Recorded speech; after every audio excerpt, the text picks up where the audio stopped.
Gente, sejam bem-vindas, sejam bem-vindos.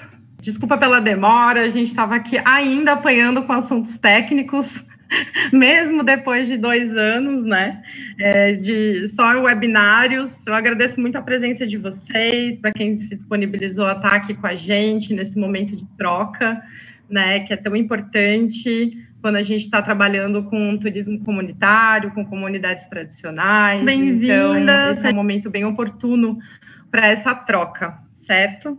Esse seminário, ele fecha, eu vejo que ele fecha um ciclo de um projeto, mas ele pode abrir também perspectivas para novos que virão.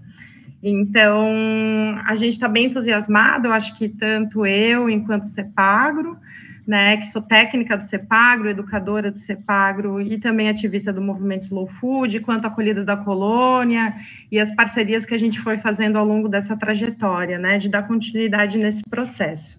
Eu vou compartilhar aqui a minha tela, só queria dar um oi antes para vocês verem meu rosto. Agora eu vou compartilhar aqui a tela para vocês. Então, esse é o projeto Rodando Engenhos, né, mas eu acho que antes de iniciar a falar do projeto, eu queria trazer um pouco de onde ele veio, né? Esse projeto, ele trabalha com famílias, com algumas famílias da rede catarinense dos engenhos de farinha. Essas famílias, elas estão há 11 anos num longo caminhar, né? Ela surgiu ali através do Ponto de Cultura e Engenhos de Farinha, né? Que era um programa do Ministério da Cultura, que o CEPAGRO era um que organizavam, né, esse ponto de cultura, e ele foi aquela coisa, aquele sentimento que a gente sempre tem com os engenhos, e nessas andanças que a gente faz, que todo mundo fala, mas os engenhos de farinha estão se acabando, só que daí estão se acabando porque você fica isolado no seu território e você não se conecta. E a rede, ela fez muito isso, foi conectando muitas famílias, né, ao longo da sua caminhada, ao longo da sua trajetória. E hoje a gente está aí com 11 anos de rede, com famílias espalhadas ao longo de vários municípios. Aqui são alguns municípios que participam da rede, então a gente tem Bombinhas, a gente tem Garopaba, Florianópolis, Imbituba, Angelina, e outros municípios também, mas que a gente ainda não teve pernas de chegar, porque a gente sabe que tem engenho em vários lugares aí, né? Mas ainda a gente ainda não teve essa possibilidade de diálogo com todos esses municípios que têm os engenhos de farinha. E juntos, todas essas famílias juntas, elas criaram algumas estratégias para elas se manterem vivas, para ser um patrimônio cultural vivo. E elas colocaram 4 estratégias principais para manter esse patrimônio vivo. Educação e cultura, através da educação e cultura, através da comercialização e serviços, através do turismo, através da terra e agroecologia.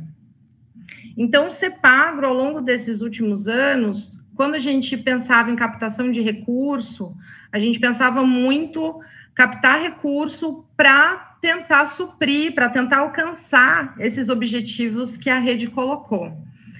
Dentro do objetivo de educação e cultura, uma das coisas que tinha muito forte dentro da rede era o pedido do registro dos engenhos de farinha enquanto patrimônio cultural imaterial brasileiro, estadual e dos municípios, né? Então, a gente promoveu algumas, e daí notícia quente, né? Sexta-feira, acho que saiu um decreto, saiu um decreto onde o município de Florianópolis reconheceu os engenhos de farinha enquanto patrimônio cultural e material municipal. E daí, dentro do IFAM, a gente também está com um processo correndo, e dentro da FCC também. Então, desse objetivo que a rede tinha, a gente realizou, através de editais da Fundação Catarinense de Cultura, ações de educação patrimonial. Oficinas que a gente pudesse fazer um inventariamento dos bens culturais relacionados aos engenhos de farinha. Que derivou desse livrinho, né, que foi publicado pelo IFAM, e por conta dessa atuação que a gente realizou, a gente foi premiado pelo Prêmio Rodrigo de Melo Franco, Aqui está a dona Catarina, lá no Rio de Janeiro, recebendo o prêmio. Aqui eu acho que temos mais algumas colegas que vão receber o prêmio, assim esperamos, né, Roigi, por conta da pesca da tainha, esperamos, estou na torcida que elas também sejam premiadas por essa ação. E por conta dessa premiação, o BNDES e a Benfeitoria procurou no CEPAGRO para que ele pudesse submeter um projeto para captação de recurso. Eles chamam de match funding. Cada um real que a gente arrecadasse, o BNDES duplicava. E a gente conversou com a rede sobre essa proposta, e dentre todos aqueles 4 eixos e possibilidades que a gente tinha de ação, a gente achou que o turismo, ele seria muito interessante para a gente estar trabalhando nesse momento. A gente não contava com a pandemia, obviamente. Mas de arrumar a casa, da gente ver quais são as expectativas das famílias, se organizar melhor, né? Então, foi muito interessante também ter acontecido durante a pandemia esse processo, que a gente viu como isso, vamos arrumar um engenho antes de receber ele, né?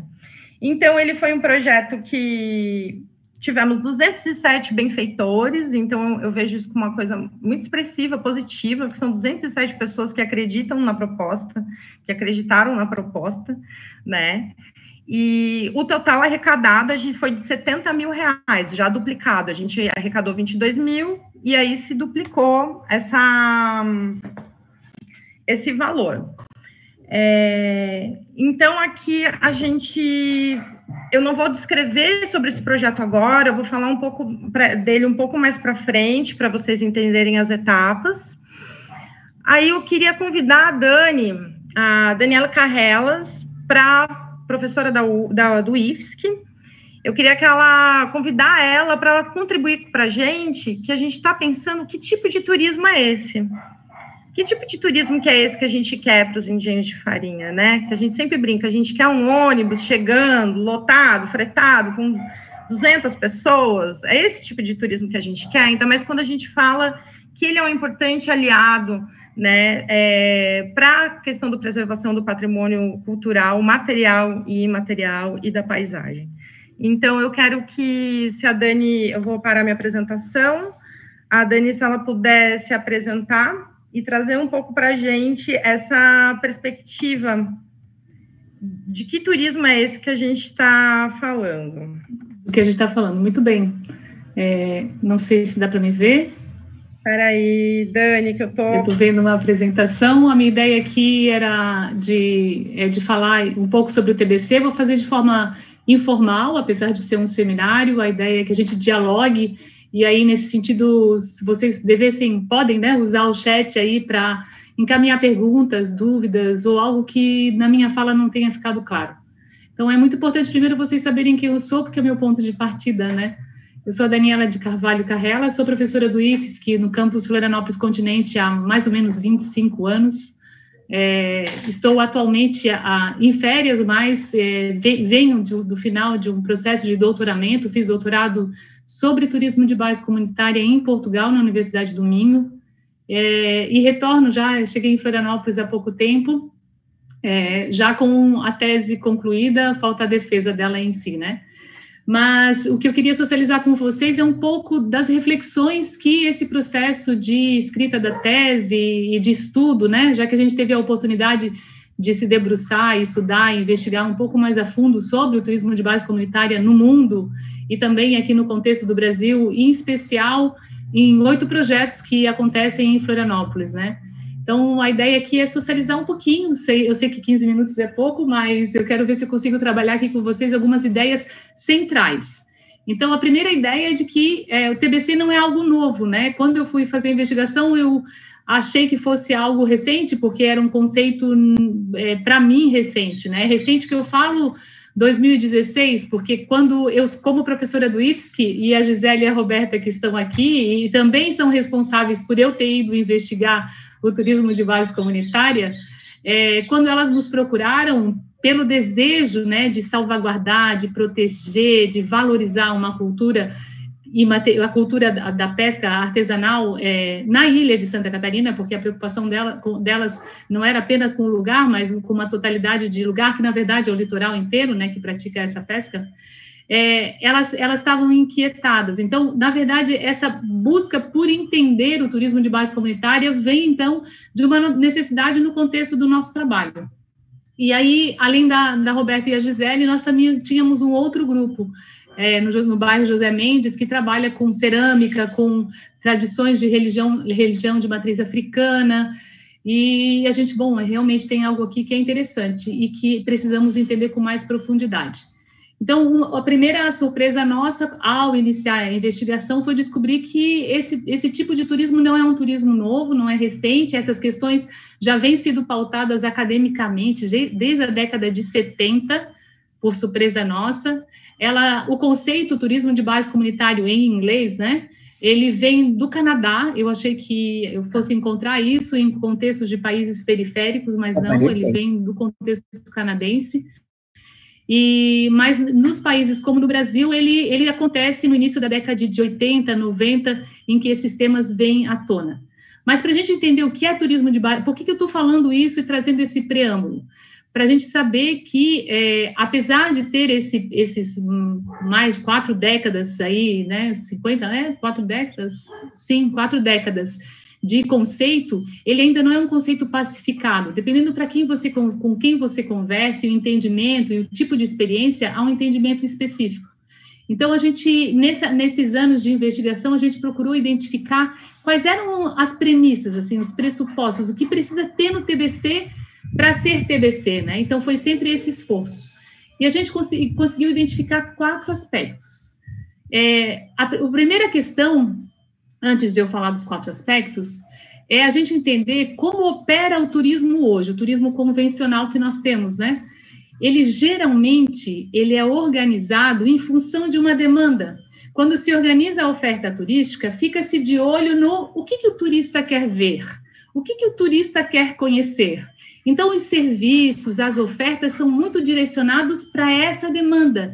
E muitas vezes, infelizmente, a organização dessa oferta, das atividades características do turismo, seja na hospedagem, na parte da alimentação, nas atividades culturais, elas estão orientadas a essa perspectiva, e é uma base geralmente exógena, ou seja, externa ao lugar. E aí, uma das questões que também a gente vê muito frequente, até como turistas, é o fato de a gente, nas vivências que estão propostas nos diversos lugares que ofertam o turismo, que tem a estrutura de turismo, a gente não tem a relação com as pessoas que vivem o lugar. Então, é muito comum você viajar, né, para São Paulo e não conhecer o paulista. Você viajar a Roma e não conhecer o romano, né? A ideia nossa é sempre, poxa, eu queria conhecer tanto quem são as pessoas que vivem no lugar, como se vive nesse lugar, que lugares existem nessa cidade, né? E aí é o que muitas vezes os teóricos falam de homogeneização da oferta. Existe um padrão de oferta que caracteriza a maior parte dos destinos turísticos. Então, a gente, claro, por eu ter ficado em Portugal, me possibilitou viajar por muitos lugares, por muitas capitais. Apesar de eu estar sempre em procura de algo diferente, eu não encontrava. Eu encontrava sempre mais do mesmo. E aí, mais do mesmo, e aí, claro, tem todo um porquê do mais do mesmo, né? Porque o turismo vira uma mercadoria, porque tem a questão da maximização, da questão do lucro. Então, a experiência, o significado pouco importa. O que importa é que a gente comercialize, lucre e viva em função dessa questão. A gente tem que cuidar muito com isso. E eu vi também a omissão de alguns lugares, muitos lugares, na verdade, com os significados e as culturas locais. Muitas vezes se tira-se, mas Florianópolis por exemplo, no caso de Florianópolis é conhecida como a cidade açoriana, com descendentes açorianos, mas espera aí,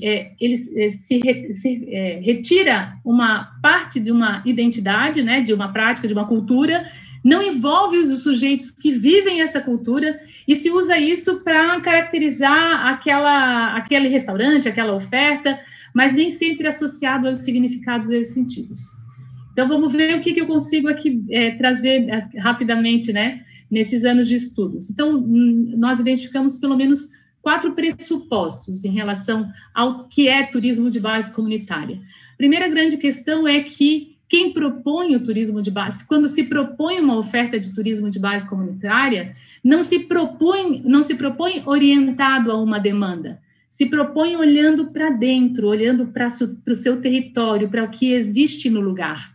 E aí um dos conceitos que eu uso é o lugar. O conceito de lugar na geografia, o lugar fenomenológico, também é entendido como território, é aquilo que a gente se identifica. Então, é o lugar da pesca artesanal, é o lugar da cerâmica, é o lugar da gastronomia ilhéu, ou ilhoa, né, da gastronomia ilhoa, da farinha, o lugar dos engenhos. Então, quando a gente fala em turismo de base comunitária, não se estrutura a oferta olhando para fora, se estrutura a oferta olhando para o território, para o lugar que a gente vive. E aí, nesse exercício, quem faz esse tipo de trabalho? Essa era uma das questões que eu fui procurar identificar também nesse estudo, né? Quem são os ofertantes desse turismo de base comunitária? Na totalidade das pessoas que eu conheci, são pessoas que têm uma relação de pertencimento com o lugar. Elas têm uma relação afetiva, né? Porque geralmente, não é sempre, elas estão vinculadas a uma ancestralidade, a uma tradicionalidade, mas há também o lugar dessa relação de lugar que se estabelece com aquele território de pessoas que vêm de fora, mas se colocam, justamente por vir de fora, reconhecem a importância e abraçam a causa e tentam trabalhar para valorizar e ajudar a comunidade local, né, que se constitui muitas vezes em função do próprio turismo, para organizar a oferta, que é mais ou menos o que eu vi aqui acontecer no Rodando Engenho, né? Então, quando vocês falam de constituir uma rede, no turismo de base comunitária, a gente chama de base comunitária. Então, Rodando Engenho, eu acho que nesse exercício de vocês foram estruturando uma base comunitária de pessoas que têm essa relação de pertencimento com o engenho. A maioria, acredito eu, não teríamos que estudar se são todos ou não, numa relação de vivência já, porque desde pequeno vivenciaram isso, aí tem a memória afetiva envolvida, tem várias questões, né? E o turismo de base comunitária ofertado a partir deste lugar é essa experiência diferente para o visitante. E aí, por que diferente? Porque ela não é organizada a partir do que ele quer ver, ela é organizada a partir dessa relação com o lugar. E outra coisa que é diferente, e que para mim é importante, fundamental e não pode ser perdida nunca de vista, é essa relação que se estabelece entre visitante e anfitrião, como a gente chama as pessoas que protagonizam o turismo de base comunitária, né? Então, a gente chama de anfitrião porque é aquele que recebe em sua casa. Infelizmente, lá na década de 70, muitas críticas já ao turismo de massa naquela época, no contexto europeu e também estadunidense, mas mais na Europa, porque a Europa, na década de 70, já sentia os efeitos do turismo de massa fortemente nos seus lugares. Então, a crítica, principalmente dos antropólogos, era muito forte já. E eles falavam assim, relação anfitrião, será que são anfitriões? Quando é que... Onde estão os residentes do lugar, do destino turístico? Geralmente, são recepcionistas de hotel, são garçons, eles não são convidados a receber, ou não se apresentam como anfitriões na recepção ao visitante, né? Eles estão nos bastidores da prestação de um serviço que geralmente é precarizado, aí tem várias investigações sobre essa questão. Mas, então, fazendo esse paralelo, talvez eu já chegue assim pesado demais, eu peço desculpa por isso, mas para a gente entender TBC na perspectiva de uma mudança efetiva de vivência, porque TBC, na minha perspectiva, ele não é um segmento de mercado, porque ele não é uma proposta na lógica de mercado que a gente tem, é um outro modelo de turismo. Por que é um outro modelo? Porque na lógica do turismo convencional que a gente tem, a relação visitante-anfitrião não existe. Isso não faz parte, porque tudo é produto. E no turismo de base comunitária, esta relação anfitrião-visitante, ela é primordial.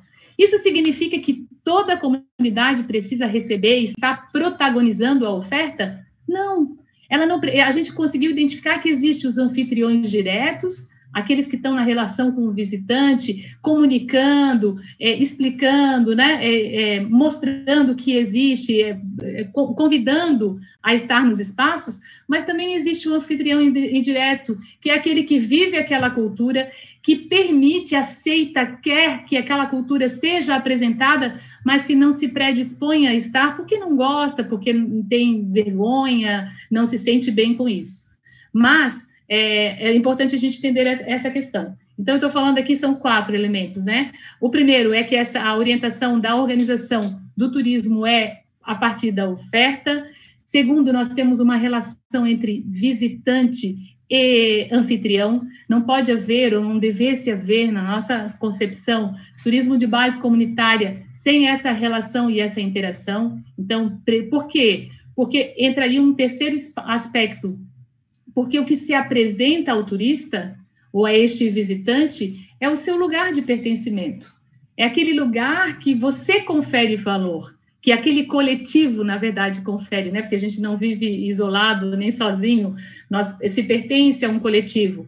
No caso aqui da base comunitária dos engenhos, que vocês chamam de rede, essa base, este lugar, é este lugar da alimentação ancestral que nós temos, né, e que vem de uma mistura de culturas, de uma amálgama cultural, que não envolve apenas o colono, né, o colonizador, mas envolve também os negros, envolve também a cultura primitiva dos índios e tudo mais. Então, este é um outro desafio. Então, a gente tem a oferta, então, uma organização do turismo estruturado na oferta, o encontro turista e visitante, e essa relação de pertencimento com o lugar. Por que eu estou falando isso?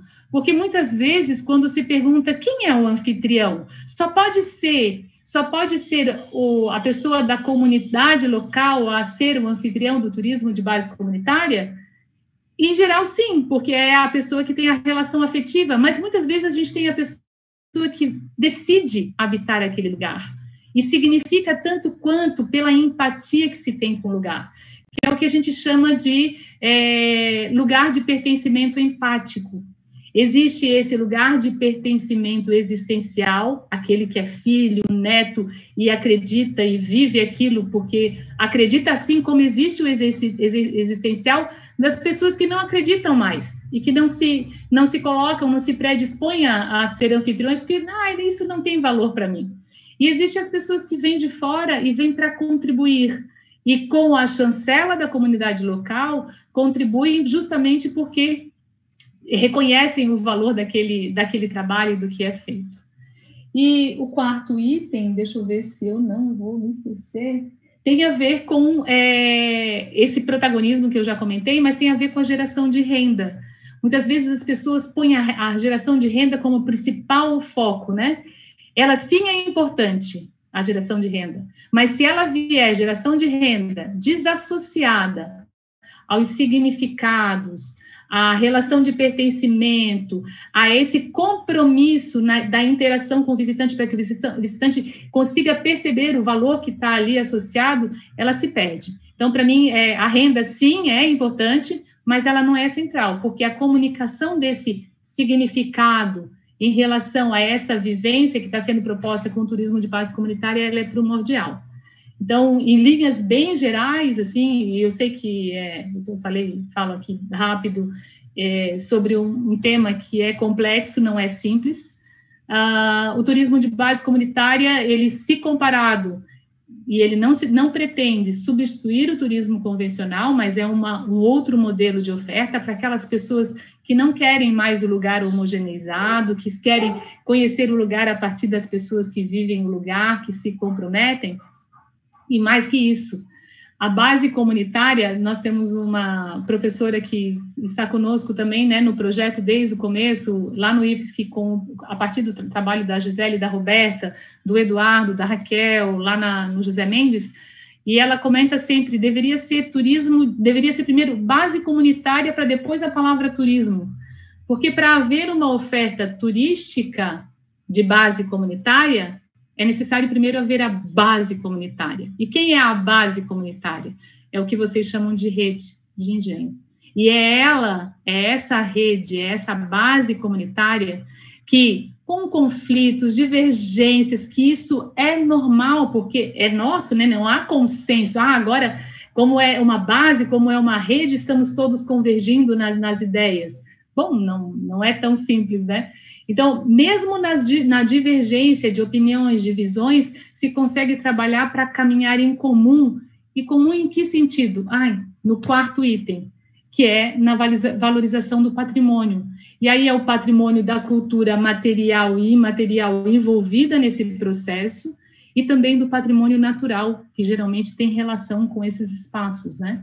A gente fala dos projetos de turismo de base comunitária, a Dani aqui da Acolhida na Colônia conhece bem um dos projetos da Acolhida na Colônia em Florianópolis, fica localizado numa unidade de conservação, então tem um compromisso ali com aquele ambiente natural bastante forte, né? Então, eu não sei se eu falei rápido, devagar, se eu tenho tempo. Mais um minutinho, Dani, mais um minutinho. Mais um minuto. Então, para fechar, já que eu espero que tenhamos aqui como interlocutores nessa conversa gestores, um outro aspecto que a gente viu que caracteriza essa oferta é a importância, e da qual não se prescinde, inclusive, é fundamental, é condição, o acompanhamento das comunidades, dos coletivos, para o seu trabalho, para que essa oferta possa ser estruturada. Então, é muito importante que órgãos públicos, né, a gestão, o Estado, vou falar do Estado, e também das organizações sociais, eles se estruturem e organizem para dar este apoio a que os coletivos precisam para que as ofertas aconteçam. E é um apoio constante.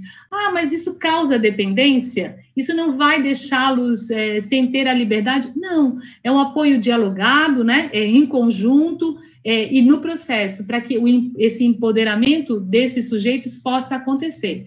Lembrando que temos um déficit, né, social, dependendo, a maior parte das iniciativas que eu conheço, elas vêm de ofertas, de contextos marginalizados, que não estão na pauta social, né, então sofrem pressão, inclusive, de existência, por questões de especulação imobiliária, que vocês sabem, o valor que hoje o terreno, o espaço físico tem é enorme, ainda mais em lugares como são os lugares que os engenhos estão, né, em alguns contextos, em lugares do litoral catarinense, por exemplo, e isso faz com que sejam lugares disputados, e a especulação imobiliária, o grande capital, vem fortemente demandar esses espaços, e com isso, os sujeitos desses lugares sofrem pressão e perdem os espaços, né?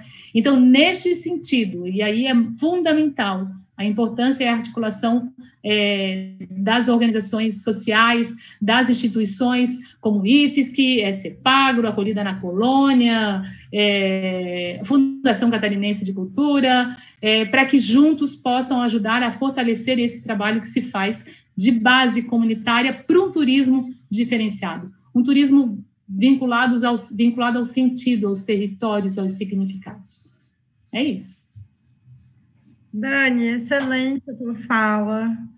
Eu acho que ela vem a contribuir muito para a rede e para todos aqui que estão assistindo, quando a gente tem essa proposta de, como estratégia, o turismo, a base comunitária e o turismo de base comunitária com essas famílias, né? E muito além, assim, uma coisa que a gente sempre fala, tem os engenhos de farinha, mas a gente está falando de cultura alimentar, a gente está falando de comunidades tradicionais. Então, nos nossos municípios, a gente sabe que tem muitos tesouros guardados, né? E que, com certeza. Com certeza. E que o projeto Rodando Engenhos, ele não vem inventar nada novo.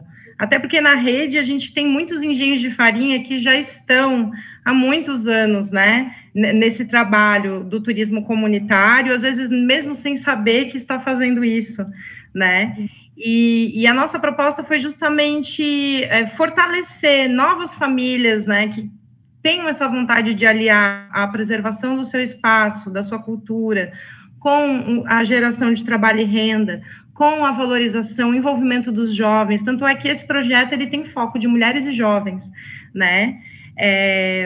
Então, eu acho assim, fico muito feliz com a tua fala, mostra que a gente está no caminho, mostra que o que a gente vai apresentar aqui hoje do resultado do projeto, ele é só uma centelha, né, e que essa roda ela tem que continuar girando, ela tem que continuar rodando, porque ela só deu um gostinho, assim, né. Eu quero agradecer a sua presença imensamente. Gente, a gente está super com problemas técnicos com os vídeos, a gente quer, eu acho que a Raíza, você tá aí, a gente vai compartilhar com vocês o vídeo que a gente fez do depoimento de algumas das famílias que participaram. Então, o projeto, ele veio como um piloto, assim como eu falei inicialmente. Então, são 7 famílias, perdão.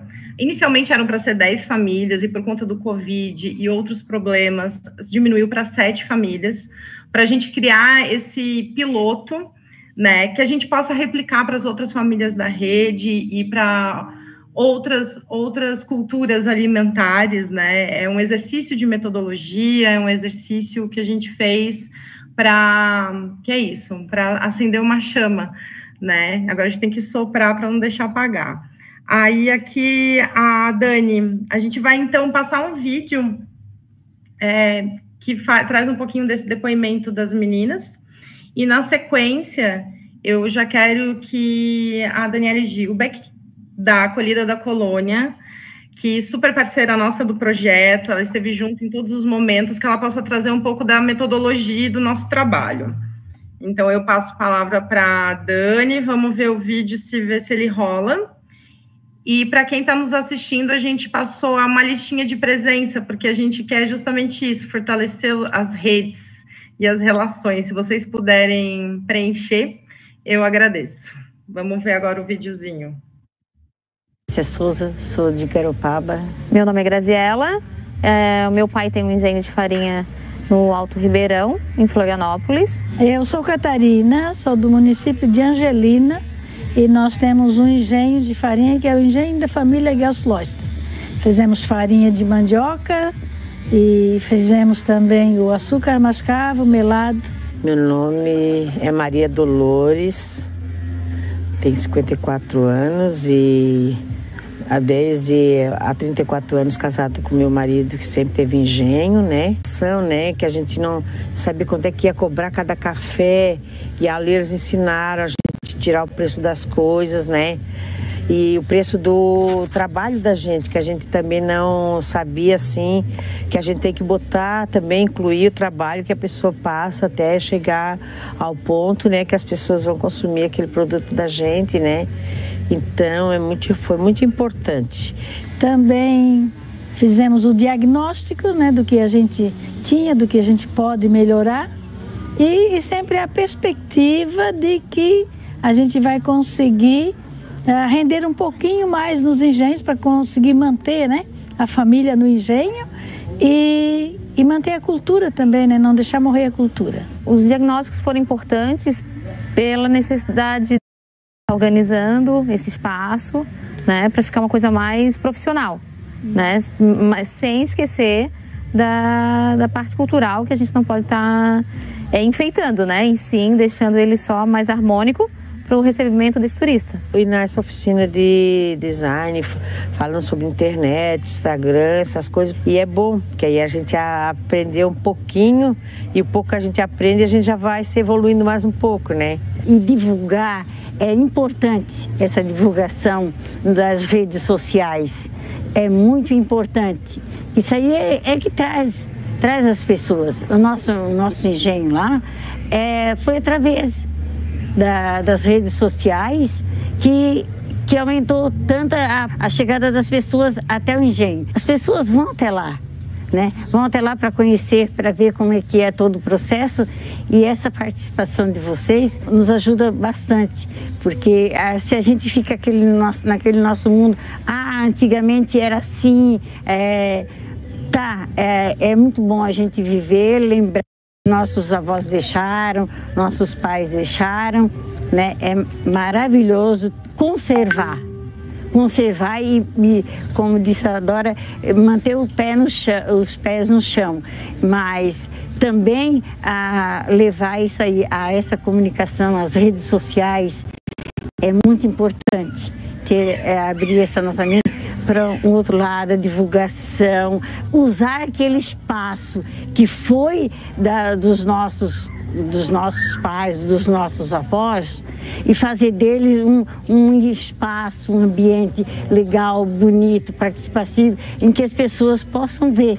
Porque é um sonho manter a cultura, já que Florianópolis e o Ribeirão da Ilha, o sul da ilha, tinham muitos engenhos. Segundo meu pai, tinham em torno de 40 engenhos, todos muito próximos, né? Todas as famílias tinham engenhos, e isso só no Ribeirão. E hoje restou apenas o nosso. Então, isso a gente não quer perder, essa cultura.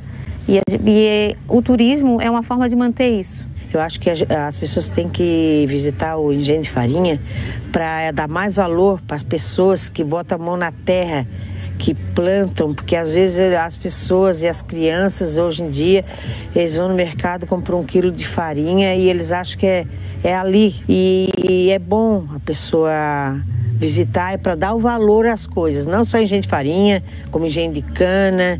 Até porque muitas pessoas têm saudades, né, conhecer os engenhos, às vezes viver em engenhos e gostariam de mostrar para os filhos, para os netos, né? E seria uma oportunidade também de mostrar isso aí. Até para valorizar, né? Porque toda a dificuldade que as pessoas têm até conseguir transformar, tirar lá da terra, né? Plantar, cuidar, colher e fazer a farinha, depois armazenar essa farinha e chegar até o consumidor, né? Então, isso é um processo da farinhada, né? E que no tempo dela é muito bom a gente vivenciar. É gostoso a gente vivenciar isso aí, ver as pessoas, todo aquele engenho ali, bem artesanal, né? É muito importante para dar valor na terra e valor no suor dos agricultores, principalmente os pequenos agricultores, né? E ter a oportunidade de adquirir direto com o produtor, que eu acho que é uma coisa muito importante.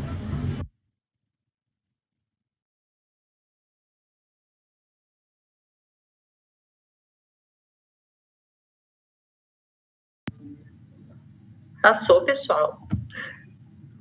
Conseguiram assistir? Eu fiquei em dúvida de será que só eu que estou assistindo. Passou. Que ótimo. Maravilha, então. Deu tudo certo, Dani. Maravilha. Esse vídeo foi uma pequena amostra das famílias na nossa página. Opa, peraí, que tem alguma coisa aqui que tá dando delay. Você tá me ouvindo? Vocês estão me ouvindo? Então? Pronto. Acho que sim. Não, deixei o vídeo ligado, deixei o vídeo ligado, estava passando outra coisa aqui, desculpa. A gente vai deixar nos comentários do YouTube a página do Instagram da rede, né? Se quem quiser conhecer melhor essas famílias, saber onde elas estão. A gente ainda está em projeto de finalização do projeto, fase de finalização do projeto, e a gente vai colocar na página do Instagram. Agora eu vou passar a palavra para a Dani, para ela poder compartilhar um pouco como que foi essa experiência, né, Dani? Quando você quiser que eu compartilhe a tela, você me avisa que eu compartilho, tá? Com as fotos? Sim. Então, pode ir passando as fotos enquanto eu vou falando, porque pode ser assim. Umas fotinhos só, eu acho que vai falando qualquer coisa, daí eu já compartilho ali. Então, gente, eu vou explicar um pouco para vocês como é que foi esse processo, né? Como é que a gente trabalhou as etapas nesse curto espaço de tempo que foi o projeto. Foi um projeto de 9 meses apenas, mas trazer um pouco essa questão, né, de que quando a gente fala em turismo de base comunitária, a gente está falando de algo que não se desenvolve de forma isolada, né, mas a partir de um coletivo que tem uma determinada identidade, né, seja ele um coletivo de agricultores familiares, de pescadores, quilombolas, e aqui, no caso do projeto, né, de engenheiras e engenheiros de farinha, que buscam, através do turismo, um reconhecimento e uma valorização das suas identidades, né, da sua cultura, dos seus saberes, do seu modo de vida. Eu acho que a Dani Carrelas trouxe isso muito bem, né? O turismo, ele não é uma atividade fim, mas ela é uma atividade meio, né? Na minha opinião. porque o primeiro propósito é justamente o de valorizar, né, o patrimônio material e imaterial. O recurso financeiro que vem com isso, eu entendo sempre como uma consequência.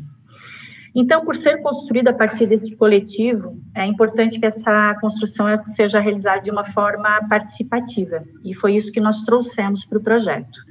Então, desde a compreensão de que tipo de turismo os engenheiros querem desenvolver, né, esse entendimento, até essa questão dos diagnósticos, né, que foi inclusive comentado aqui pelas mulheres que participaram do projeto, como uma etapa importante, em que nós marcamos o diagnóstico em cada um dos engenhos, e sempre algumas pessoas do grupo participaram desse diagnóstico, com esse objetivo mesmo de ser diversos olhares, né, sobre um determinado lugar, uma determinada cultura, uma determinada situação.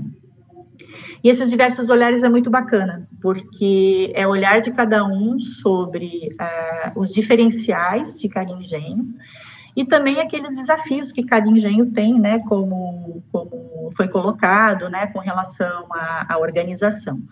Mas, muito mais do que os desafios, eu acho que o importante de um diagnóstico participativo, que foi essa etapa, uma das etapas do projeto, é justamente a gente olhar para o outro, olhar para os diferenciais desse outro. São todos engenhos, mas cada engenho é diferente um do outro, cada um envolve uma história específica, né, uma família específica, e tem seus diferenciais e suas potencialidades. Então, o importante, né, desse diagnóstico é todos entenderem isso.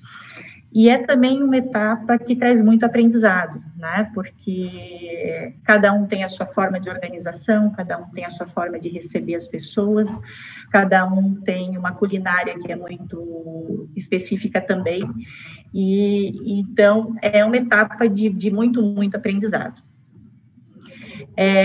Além, né, dos diagnósticos, nós fizemos algumas formações, foram 3 formações, eu estou aqui repetindo que a mulherada já colocou no vídeo, né?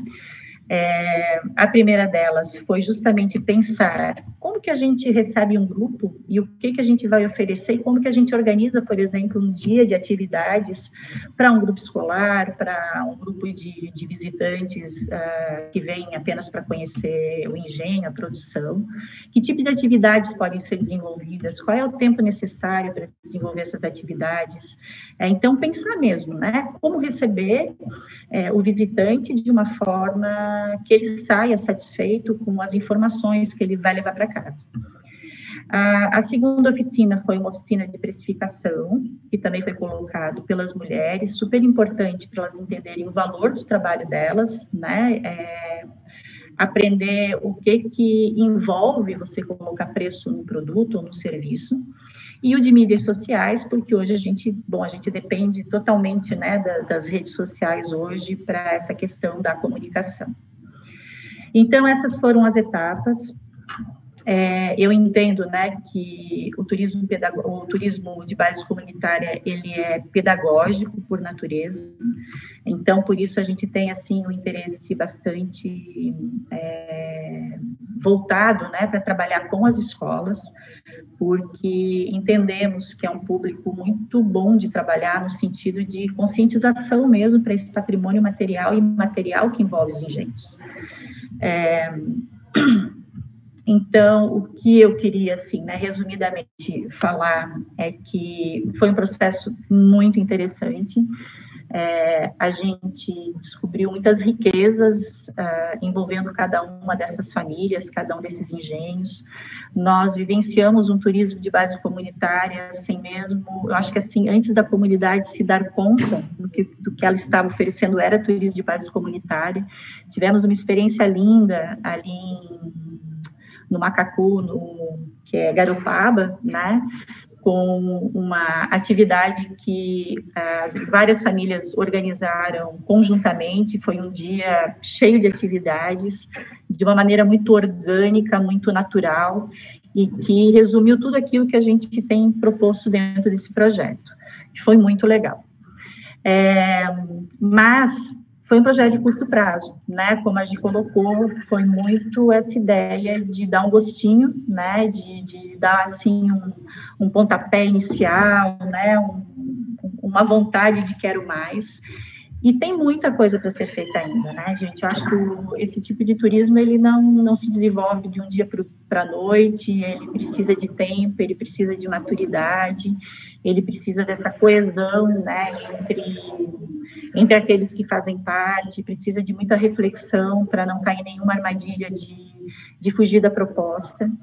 E precisa também de infraestrutura de apoio, de divulgação, de sinalização, de acessos, né? Então, é importante que a gente busque parcerias para consolidar esse trabalho. Acho que a Dani também colocou muito bem na fala dela, né, o papel das várias organizações que já atuam na área, mas também o papel do poder público, porque o poder público ele é fundamental nesse sentido, no sentido de fortalecer, né? E, finalmente, assim, dizer que, principalmente para os gestores públicos, né, que vocês têm um tesouro na mão. Realmente, o turismo de base comunitária ele não vem concorrer com nada, né, ele vem propor e agregar muito mais, né, do que os municípios já têm a oferecer. Durante essa pandemia, assim, olhando um pouco para a experiência da acolhida na colônia, né, a gente percebeu uma procura enorme por esse tipo de turismo, né, por parte dos visitantes. Realmente existe uma vontade hoje das pessoas de vivenciarem muito mais do que visitarem um lugar bonito, fazer uma foto e ir para casa mostrando uma foto. Eu acho que essa questão da experiência é algo que vem crescendo muito, né? Eu acredito muito nisso. Eu acho que as pessoas elas vêm despertando para esse turismo de conteúdo, né? As pessoas não querem voltar para casa de malas vazias, eu não estou falando de coisas materiais, eu estou falando daquilo que elas levam como aprendizado. Então, existe um tesouro, sim, nas mãos desses engenhos, né? Cada município tem que aproveitar, eu acho, desses tesouros, né? E aprender a valorizar isso, mas valorizar isso com muita responsabilidade. Né, a Gi colocou muito bem. A gente não anda aqui num turismo que pare 3 ônibus por dia e que deixe as famílias enlouquecidas. Não é isso que a gente está propondo, não é isso que os engenhos querem também. Né? O que eles querem através do turismo é que as pessoas reconheçam e valorizem aquilo que eles fazem, né? E que está se perdendo, gente, porque quantos engenhos já se fecharam, né? Quantos pescadores deixaram de fazer pesca artesanal? Quantos agricultores estão vendendo suas terras porque não conseguem mais sobreviver delas? Então, assim, a gente tem que olhar para essa forma de fazer turismo, para esse turismo de base comunitária, que às vezes eu nem gosto tanto dessa palavra turismo, porque ela já traz algo assim que, né, assim, às vezes nem é tão aquilo que a gente realmente quer, né? Mas é isso, é uma ferramenta, para mim isso é muito claro, né? É uma ferramenta de valorização mesmo de patrimônio material e imaterial, de cultura e de natureza. E eu espero que a gente saia hoje daqui, né? Já fica uma provocação aí para quem é da gestão pública e está aqui conosco hoje. Obrigada, Dani, por essa fala, compartilhar essa experiência que a gente teve. Antes de passar essa resposta, né, essa provocação para os gestores, né, que é nesse sentido de construção, eu queria convidar um coletivo. Aqui temos presente 2 coletivos, né, o Taia Terra e o Tecoapirá, que atuam com o turismo de base comunitária. Eu vi aqui no chat também várias iniciativas de turismo, isso é muito legal, isso é muito bacana. E eu queria convidar, daí eu não sei qual das meninas vão falar, se é a Gi, se é a Rô. A gente vai dividir rapidinho. Para elas trazerem um pouco essa perspectiva de quem opera esse turismo, né? Elas não são uma operadora, são um coletivo de projeto. Isso é uma coisa bem bacana, que durante o projeto a gente chamou pessoas, coletivos que a gente estavam ali participando do diagnóstico.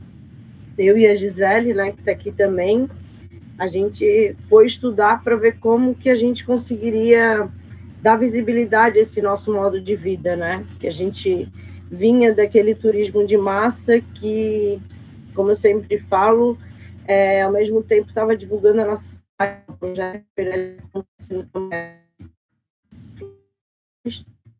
uma região hoje da especulação imobiliária, como toda a ilha, como nossa cultura vinha sendo concretada, não se via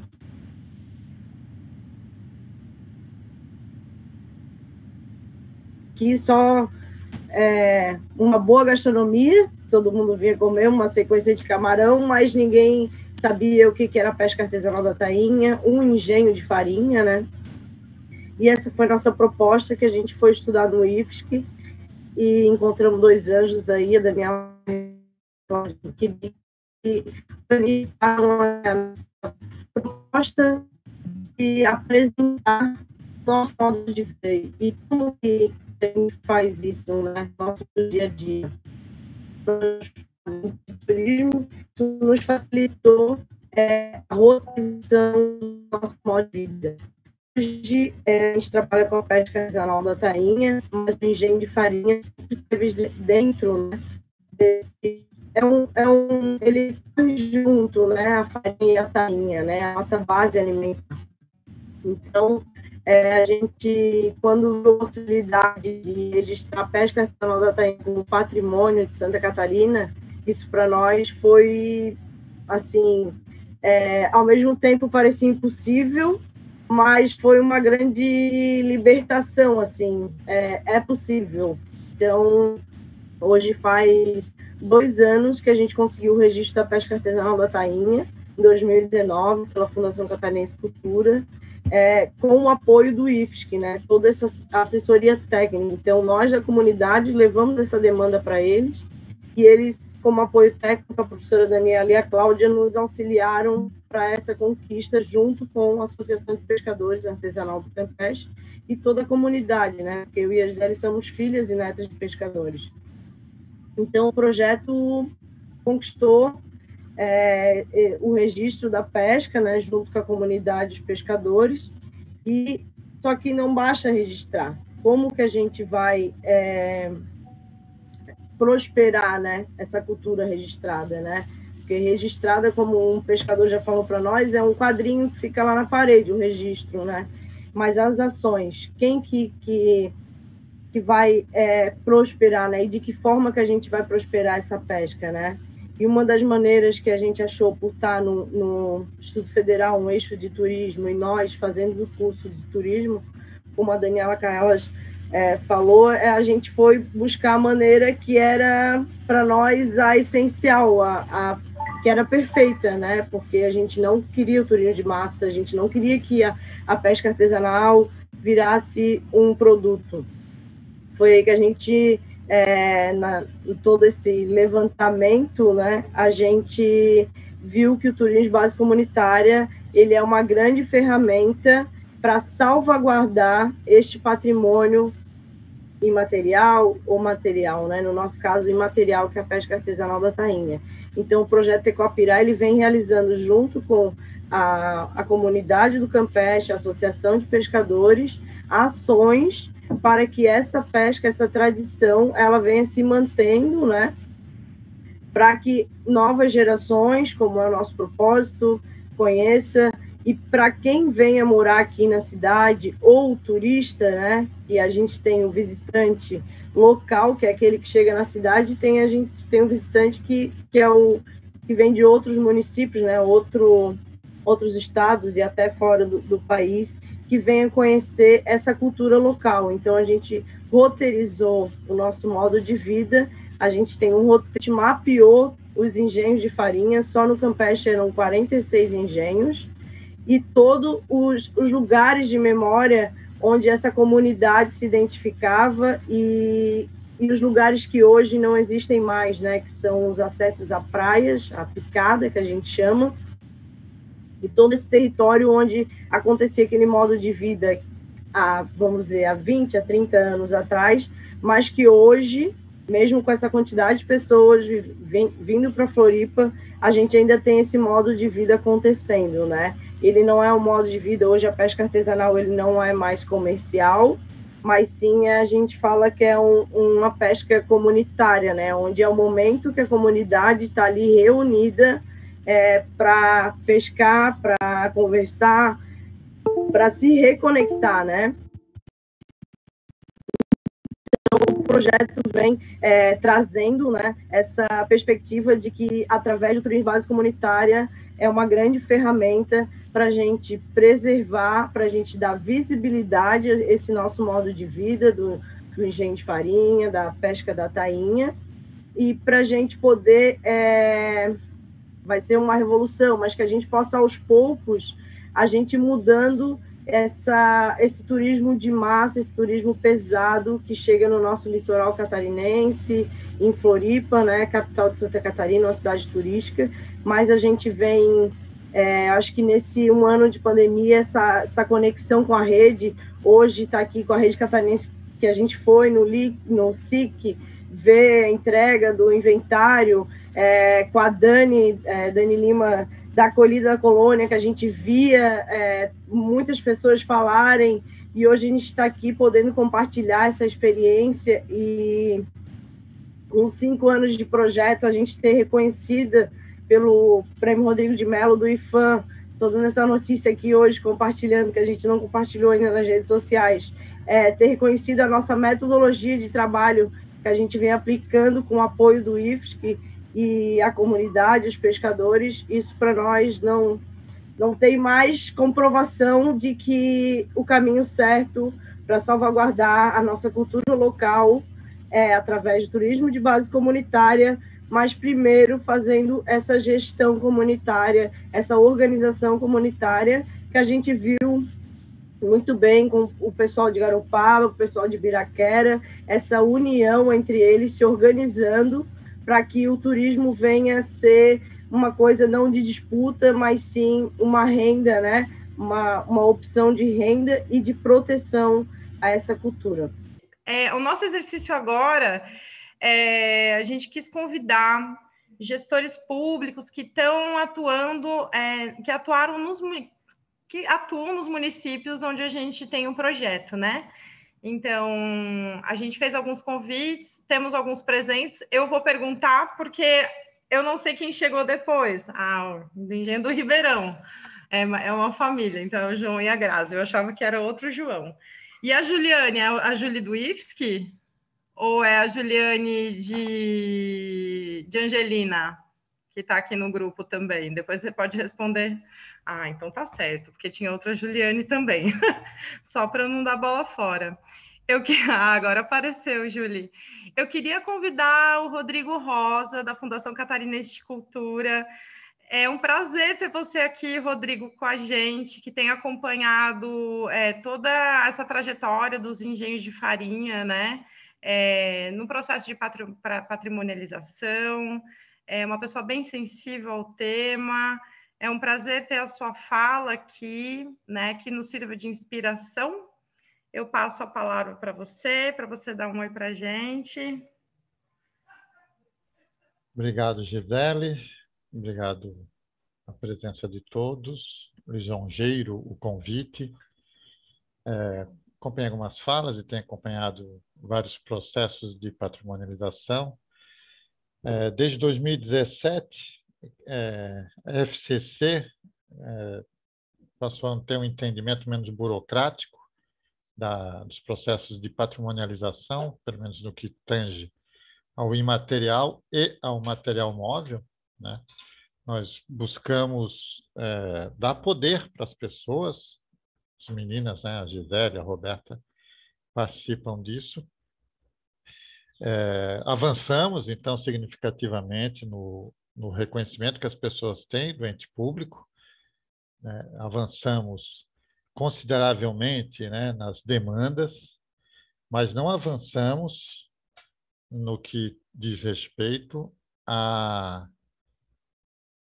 função integral da FCC, né? A FCC não é arroz de festa, né, para entregar certificado, fazer algo bonito, né? O poder público ele tem que fazer bem feito. Então nós temos pecado na continuidade desses processos. A FCC, claro, está presente, está sempre ouvindo, mas o poder público, de modo geral, tem que se organizar para que tenha ações efetivas e que deem frutos, né? Eu fui professor ao longo de 10 anos em cursos de turismo e gastronomia, graduação. Tem uma carta, que você já deve conhecer, a Carta de Quito. Ela é de 1967, ela tem 55 anos, meio século. Naquele momento, o discurso não era, né, o turismo de base e tal, mas era a preocupação daquelas sociedades que tinham como o seu espaço de vida como patrimônio, o seu entorno, não difere muito, né, do que nós estamos discutindo aqui, mas veja bem, meio século atrás. E essa carta dizia que, um termo que todas usaram, o protagonismo era daquelas comunidades. 50 anos atrás, nessa carta, ela dizia que não é o europeu que vai chegar lá e dizer, olha, vamos preservar as pirâmides de 6 séculos, 20 séculos atrás, vamos fazer isso, vamos fazer aquilo. A carta conclamava para isso, né? Meio século atrás. Então, temos que evoluir, né? A discussão é sempre essa. Não é nós que vamos dizer o que tem que ser feito, nós temos que ouvir o que as pessoas querem que faça, né? E o poder público, ele deve, aí sim, quando se intrometer, né, tentar convencer que, eventualmente, aquilo que a população quer que faça não será bom para aquela população. Isso no âmbito do patrimônio. Porque o poder público, não podemos esquecer, ele tem patrimônio, tem educação, tem saúde, tem segurança, tem infraestrutura, todos têm que convergir, né, para o mesmo objetivo.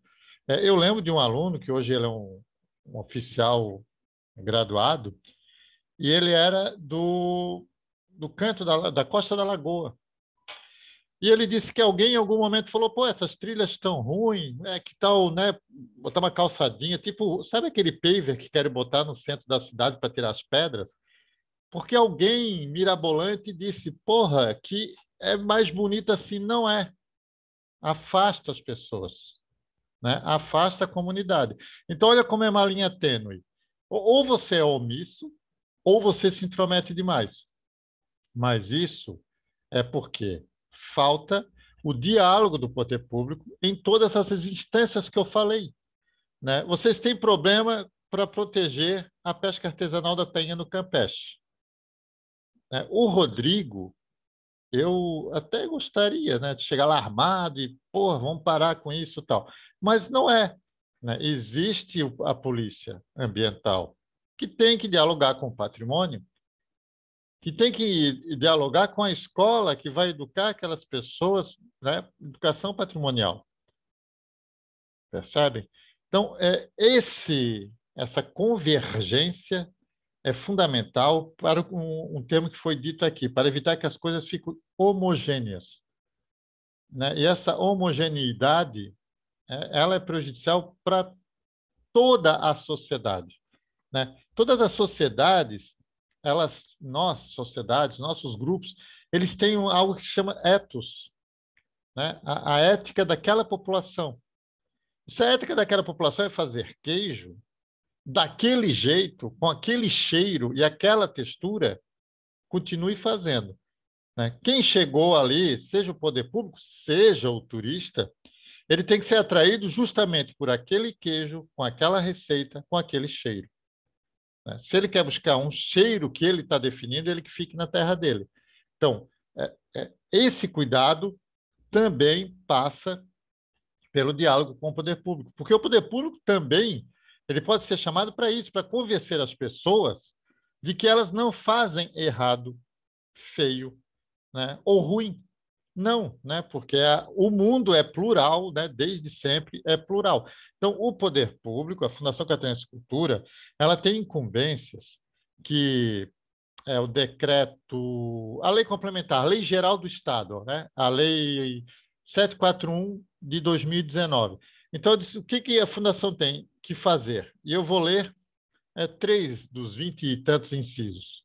Formular, planejar, normatizar, coordenar, promover e executar os programas, projetos e ações da política estadual de cultura e de incentivo às manifestações artísticas e culturais. Olha quantos verbos, né, estão sendo aqui conjugados. Formular, planejar, é muito além de certificar. Outro inciso, preservar bens e valores culturais e manifestações artísticas. Como que vai preservar? Estando junto, sabendo o que é uma manifestação cultural e sabendo que as pessoas têm que saber o que elas fazem é cultura. E, por último, apoiar as instituições públicas e privadas que visem ao desenvolvimento artístico e cultural. Horas. Né? Eu dei só 3 incisos. Horas. Né? O poder público tem feito isso? Não. Ele tem sido chamado para isso? Tem que ser chamado e tem que ser cobrado. Os projetos têm que ser submetidos à luz do que a legislação fala. O cidadão, ele tem que impor a sua vontade. Bom, às vezes a gente não faz escândalo na frente do hospital, porque é direito constitucional, artigo 5, não tem, mas é direito constitucional o patrimônio, artigos 215 e 216. Percebem? Então, a minha fala é nesse sentido, né, do que cabe ao poder público, né, eu fui chamado aqui como poder público, mas também, falando em nome da FCC, que nós não somos omissos. É fundamental que fique claro isso, e é fundamental que não se desista do poder público. Vou dar um exemplo. Vocês têm projeto no PIC? PIC? Programa de Incentivo à Cultura. Do PIC, 75 milhões de reais por ano, né, de captação. Vocês conseguem captar. Cadê o projeto de vocês? E cadê a pressão de vocês? Vocês têm que dizer, porra, isso aqui é um patrimônio reconhecido. Não sou eu que estou dizendo, foi o próprio Estado que disse. E nós precisamos fomento para reconstruir os ranchos que foram incendiados criminalmente. Entende? Cadê o projeto? Cadê o diálogo que vocês fizeram com as pessoas? É projeto de captação, a comunidade é que vai dar. É uma parte do ICMS que a pessoa transfere direto. Nós só damos a carta de captação e vocês vão atrás. Eu tenho certeza que a comunidade, uma construtora, seja lá quem for, vai dizer, não, meu ICMS eu dou para vocês para refazer um rancho. Então,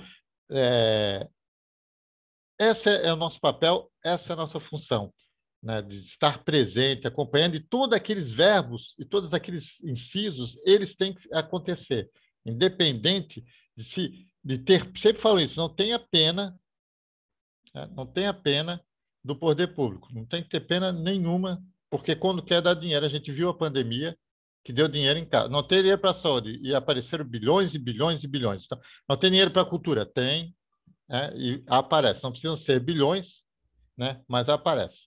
E agora falando como cidadão um pouquinho, todo esse pensamento, todo esse trabalho da CEPAGRO e de vocês é muito importante, mas é sempre fundamental, né, que a gente ouça as pessoas.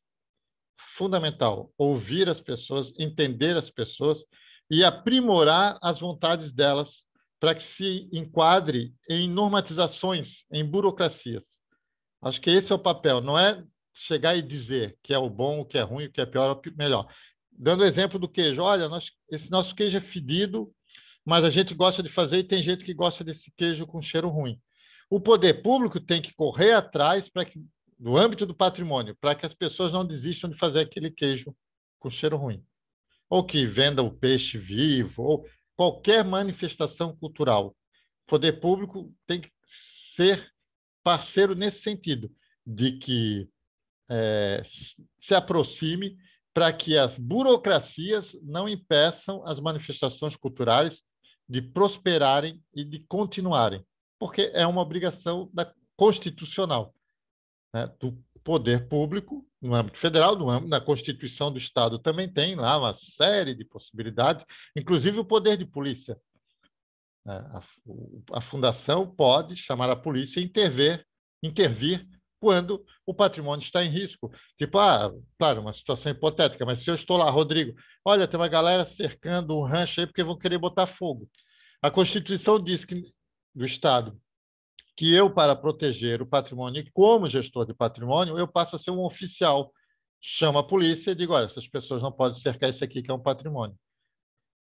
Estou dando um exemplo só para ilustrar o que você vê, o que o poder público pode fazer e tem que fazer. Tá? Eu falei demais, mas é isso. A minha fala foi mais no sentido do poder público, do que deve fazer e o que as pessoas devem esperar dele e cobrar. Obrigado.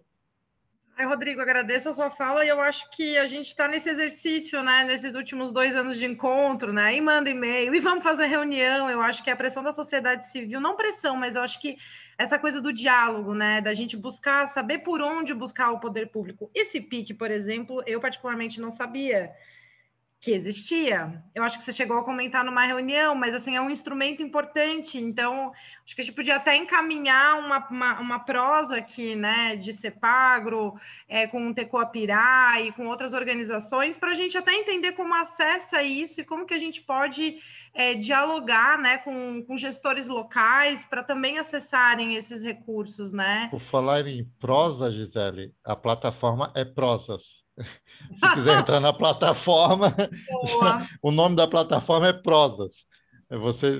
É bem simples, então, e as cartas de anuência são expedidas pela Fundação. Uhum. No âmbito do patrimônio cultural, são expedidas por mim. Rodrigo, eu estou em todas, né? Esse programa ele é estadual, né? É estadual, e ele é nos moldes da Rouanet, mas é um pouco mais facilitado. Uhum. É captação igual, mas liberado pela FCC, está aberto, e aí, claro, o que tem acontecido, as pessoas vão antes captar, né? Vão buscar a intenção. Tipo, eu sou músico, eu toco, a única pessoa que faz música com caneta Bic e tal, eu quero um patrocínio, faz o projeto e alguém diz, beleza, vou te ajudar a tocar caneta Bic. E aí o sujeito já entra na plataforma já com a intenção de alguém já manifesta. Então, é muito rápido. Então, tem gente já pegando dinheiro agora. A plataforma foi lançada e já estão pegando. Rodrigo, isso que eu ia te perguntar, está funcionando, então? Porque a gente entendeu, a gente viu o webinário que vocês fizeram, só que a grande dificuldade é escrever, beleza, é depois tu ir captar nas empresas, né? A gente viu alguns relatos que não é tão fácil assim, né? Não funciona assim com a facilidade, assim. Então, já está funcionando assim, já tem projetos aprovados, pessoas já conseguiram captar esse recurso de empresas, é isso? Já está funcionando, já temos dado as... Claro, as pessoas perguntam e a gente responde a importância e tal. Temos a impressão que não vai sobrar dinheiro, tá? É de 75 a 90 milhões por ano, e pelo fluxo atual nós temos a impressão que não vai sobrar dinheiro. Há uma demanda bem importante e há uma manifesta intenção dos empresários em deixar esse recurso direto no Estado, em adotar. Perfeito. Que bom. Boa notícia, então.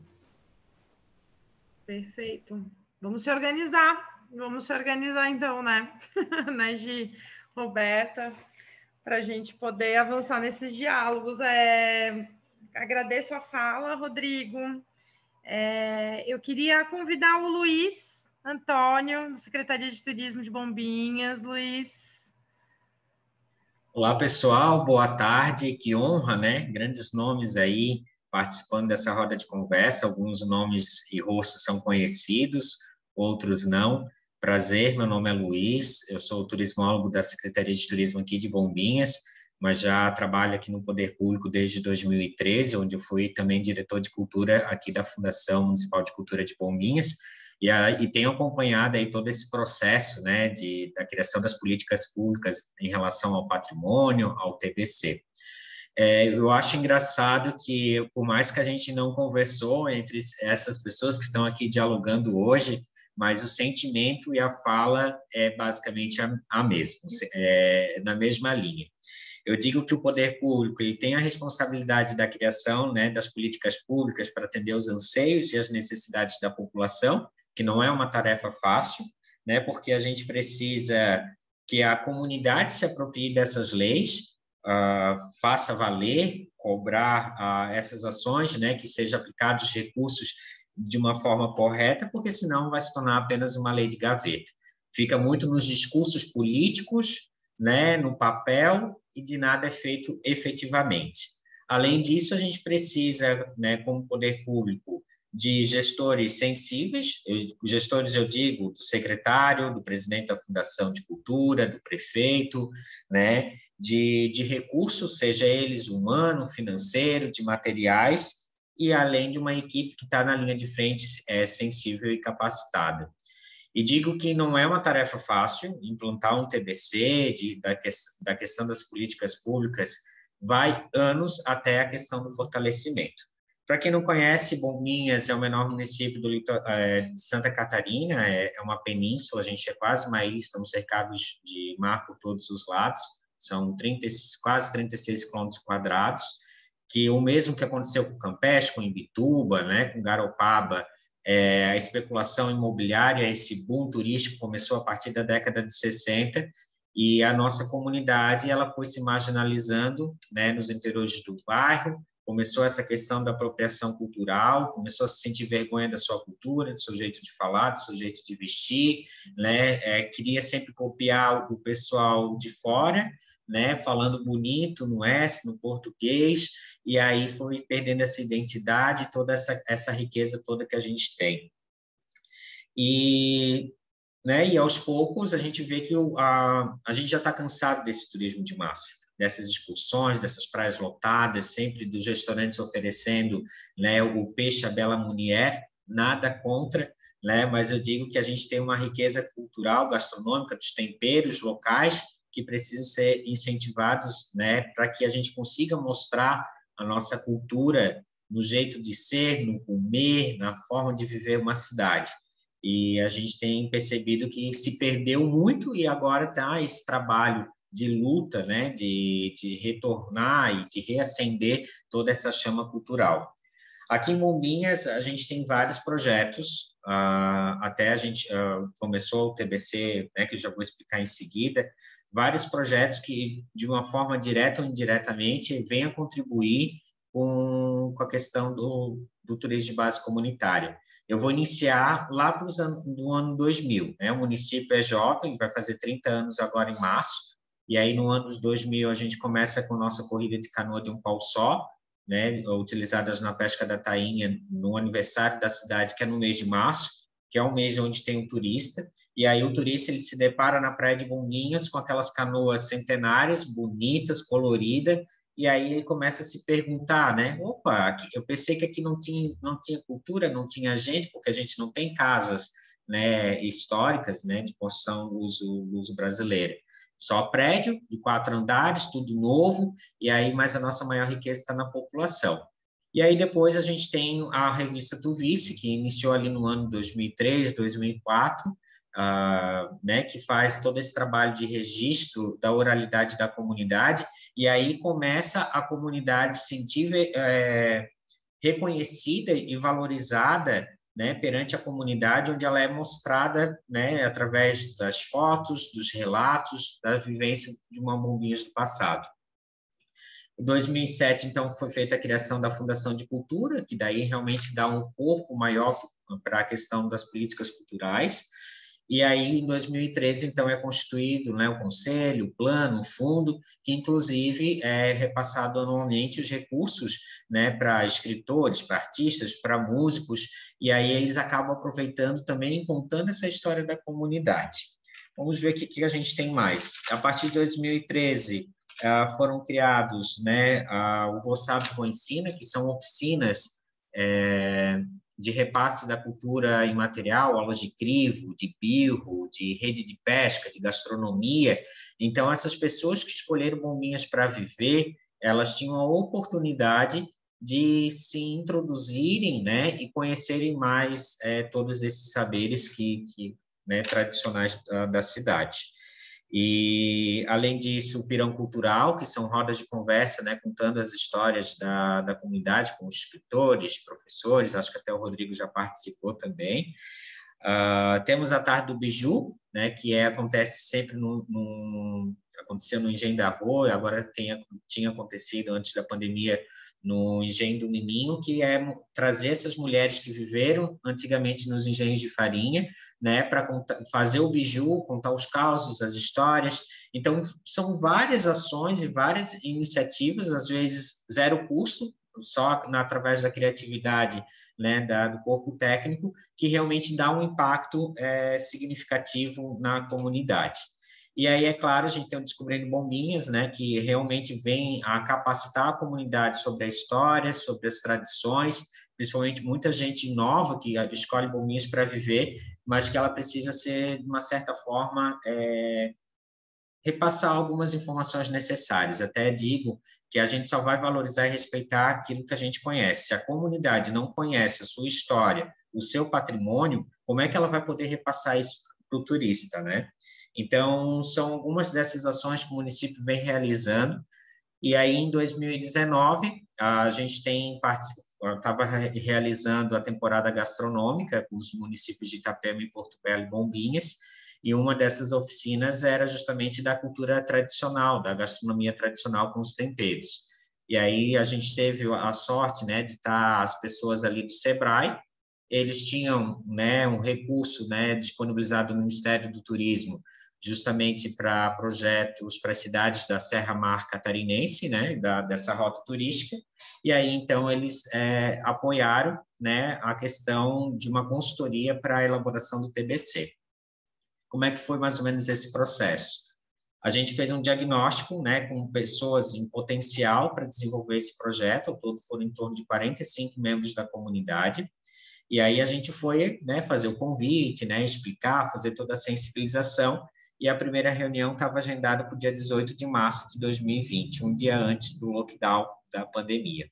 E aí veio essa pandemia, né, cancelou-se tudo, ficamos, né, nessa questão da retomada, se retorna, se não retorna, por fim já voltou, já em agosto, de uma forma híbrida, os mais jovens, né, participando de forma remota, e os mais experientes e antigos, que não tinham acesso à tecnologia, participavam, né, de forma presencial, mas a gente percebeu que perdeu um pouco da força, né?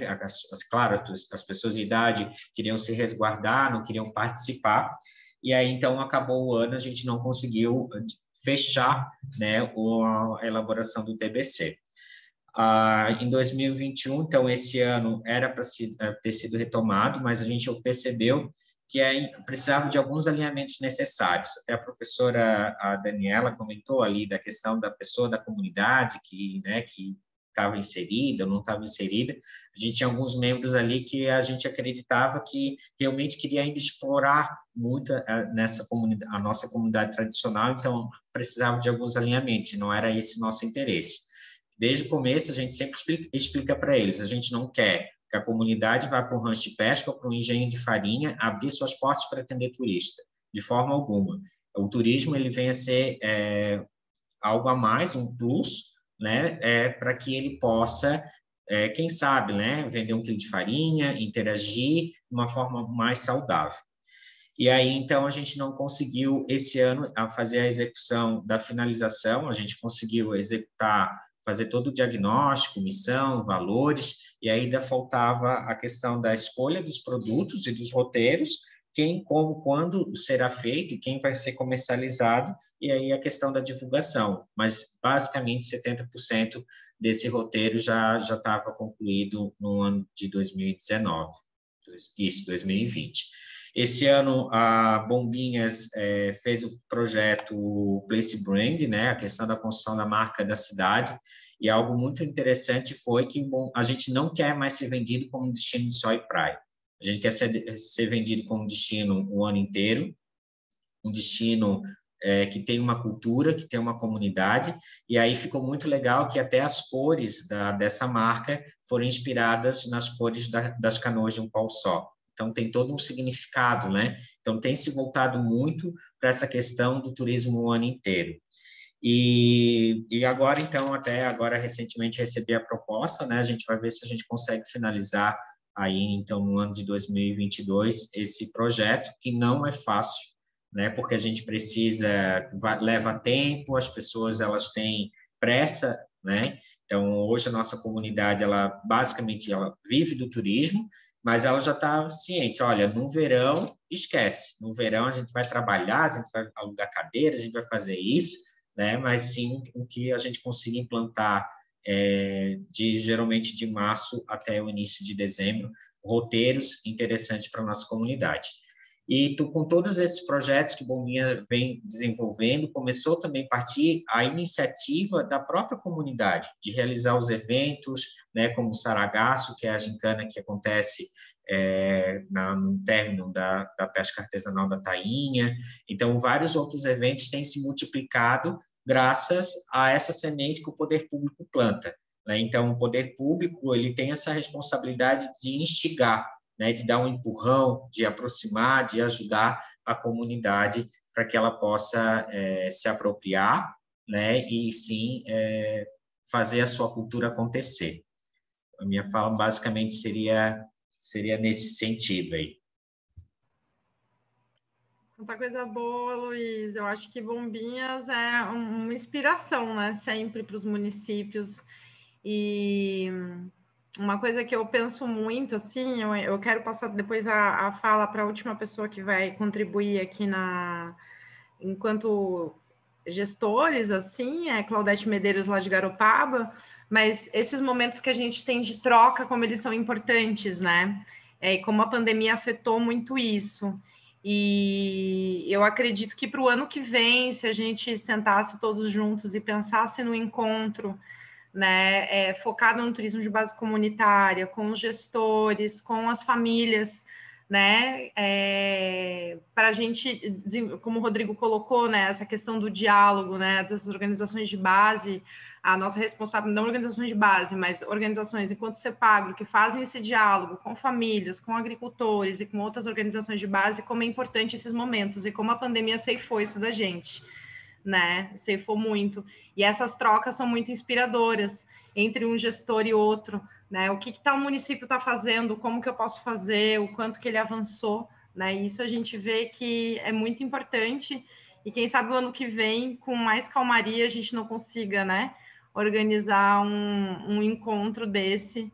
A gente tem essa missão dentro falando um pouco dos engenhos de farinha, né, das estratégias de salvaguarda, como o turismo ele é uma estratégia de salvaguarda desse patrimônio. A gente fez um webinário, né, pensando em estratégias na educação e cultura, e o ano que vem a nossa ideia, a nossa vontade, até dialogando com as famílias, né, fazer um encontro focado no turismo, onde que a gente convide as famílias, os gestores, para a gente justamente fazer essas costuras, né? Colocar as estratégias de salvaguarda, o que as famílias querem, ouvindo pesquisadores, ouvindo pessoas que atuam, ouvindo os gestores, para a gente fazer essa formulação. Eu acho que para o ano que vem isso pode ser uma boa oportunidade, né, para a gente continuar esse diálogo, não deixar morrer. E para a gente vai ser extremamente interessante, porque a nossa comunidade, principalmente essas senhoras de idade, né, essas mestres da cultura tradicional, elas não conseguem, primeiro, ter a visão do que aquele negócio que ela produz, que ela faz, pode ganhar dinheiro. E aí, quando a gente tem um exemplo prático, né, a gente sabe que tem uma acolhida na colônia, que é um case extremamente interessante para o nosso estado, mas se ela conseguir ver dentro de uma comunidade do litoral, isso sendo feito na prática, eu acho que vem a somar bastante, né, e a gente fica muito feliz, assim, de poder contribuir, no que tiver no nosso alcance também, a gente está à disposição, né, para somar. O interessante é essa rede, né, essa troca, né, de informações. Eu fico muito feliz de sempre lembrarem da gente, porque a gente fica um pouquinho mais para as bandas do norte, né, e aí a gente às vezes se sente meio esquecido, mas não com vocês. Vocês sempre lembram da gente, a gente fica muito feliz por isso. Imagina, vocês são inspiração, com certeza, assim, essa questão da subvenção, né, que a Fundação dá para os engenhos de farinha, eu acho que isso é muito inspirador, foi uma coisa que a gente trabalhou, a gente dialogou muito com as famílias, quando a gente fala de turismo pedagógico, por exemplo, né? Não teria uma forma, porque as famílias recebem, elas gostam, né? Só que às vezes vem a escola, ela não vai falar não para aquela escola, porque para ela é maravilhoso ter uma professora, ter alunos, ter crianças no engenho e ocupando esse espaço. Mas é tempo e é trabalho. Ela deixa de fazer o serviço dela remunerado para estar ali atendendo com paixão e com amor. E daí a gente pensou nessa proposta. Será que não teria uma possibilidade, por exemplo, dos municípios, das secretarias de educação, dar uma subvenção para os engenhos de farinha, para que eles possam receber cada engenho, por exemplo, 3 escolas, cada um, 4 escolas? Isso é uma forma de você estar ali remunerando justamente, porque a gente tem que ser justo com todos, né? A gente está falando de economia solidária também, isso também tem a ver com economia solidária, né? Então, será que isso não é um caminho para a Secretaria de Educação, por exemplo, dar uma subvenção para os engenhos de farinha estar recebendo as escolas, né? São tantos caminhos possíveis, assim, então, eu acho que esse caso da subvenção que o município de Bombinhas faz, ele é muito inspirador, assim, para a gente pensar em outros instrumentos jurídicos possíveis que as secretarias podiam estar se inspirando, assim, né? Então, agradeço muito. Eu vou passar a palavra para a Claudete e depois a gente abre para o bate-papo. Tem aqui as famílias presentes também, tem a Rô, a Raíza, a Grazi e o João, que participaram do projeto, para a gente trocar um pouco mais, debater um pouco mais. Eu vou chamar a Claudete, então, Medeiros. Estou aqui. Claudete, bem-vinda. Ela está representando aqui a Secretaria de Turismo de Garopaba e também do coletivo Taia Terra, uma grande parceira da Rede Catarinense dos Engenhos de Farinha, promovendo esse diálogo da gente com o poder público. E seja bem-vinda, Claudete. Obrigada. Fico até nervosa depois de falar do Luiz. Eu sou fã desse guri. Ele manja muito, sabe muito. Mas nada, eu vinha na reunião a princípio como coletivo Taia Terra, o coletivo do qual eu faço parte, e atuo tanto em Bituba quanto em Garopaba, mas também sou funcionária efetiva da Prefeitura de Garopaba e sou secretária do Conselho Municipal de Turismo. Aí, como o secretário Aires e a Lisiele tiveram contratempo, pediram desculpas, mas não conseguiram participar, me pediram para repassar algumas questões de como eles estão pensando o turismo de base comunitária no território, né? Lembrando que a gente já tem no território uma tentativa de organização, tentativa não, existe de fato uma organização de turismo de base comunitária que já surgiu, se eu não me engano, em 2011, com o DTS, que era o Desenvolvimento Territorial Sustentável, que culminou na criação da Costa Catarina, que atua até hoje, com alguns roteiros já de turismo de base comunitária. Em 2015, junto com diversas associações, o IFES, que a Júlia fazia parte e faz parte ainda, também estava presente na formação da Rede Top Terra, que aí também juntou em Bituba e Garopaba. O coletivo Taia Terra participou até 2018 da criação e de algumas iniciativas dessa rede, saiu por outras razões em 2018, mas ela continua atuante. Hoje, quem toma frente, em grande parte, é o IFES, que junto com a Costa Catarina, talvez depois, se a Júlia quiser falar. E a prefeitura, até então, a gente fomentava, falava do turismo de base comunitária, mas ela não se fazia muito presente. Em 2018, final de 2018, 2019, eu fui convidada a estar me juntando à Secretaria de Turismo.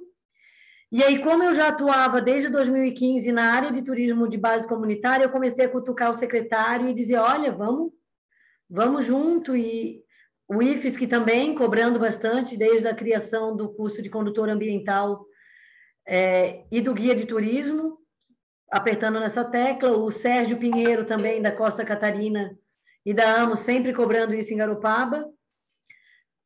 Em 2017, no primeiro Plano Municipal de Turismo, se colocou como uma das estratégias do plano o desenvolvimento do turismo de base comunitária.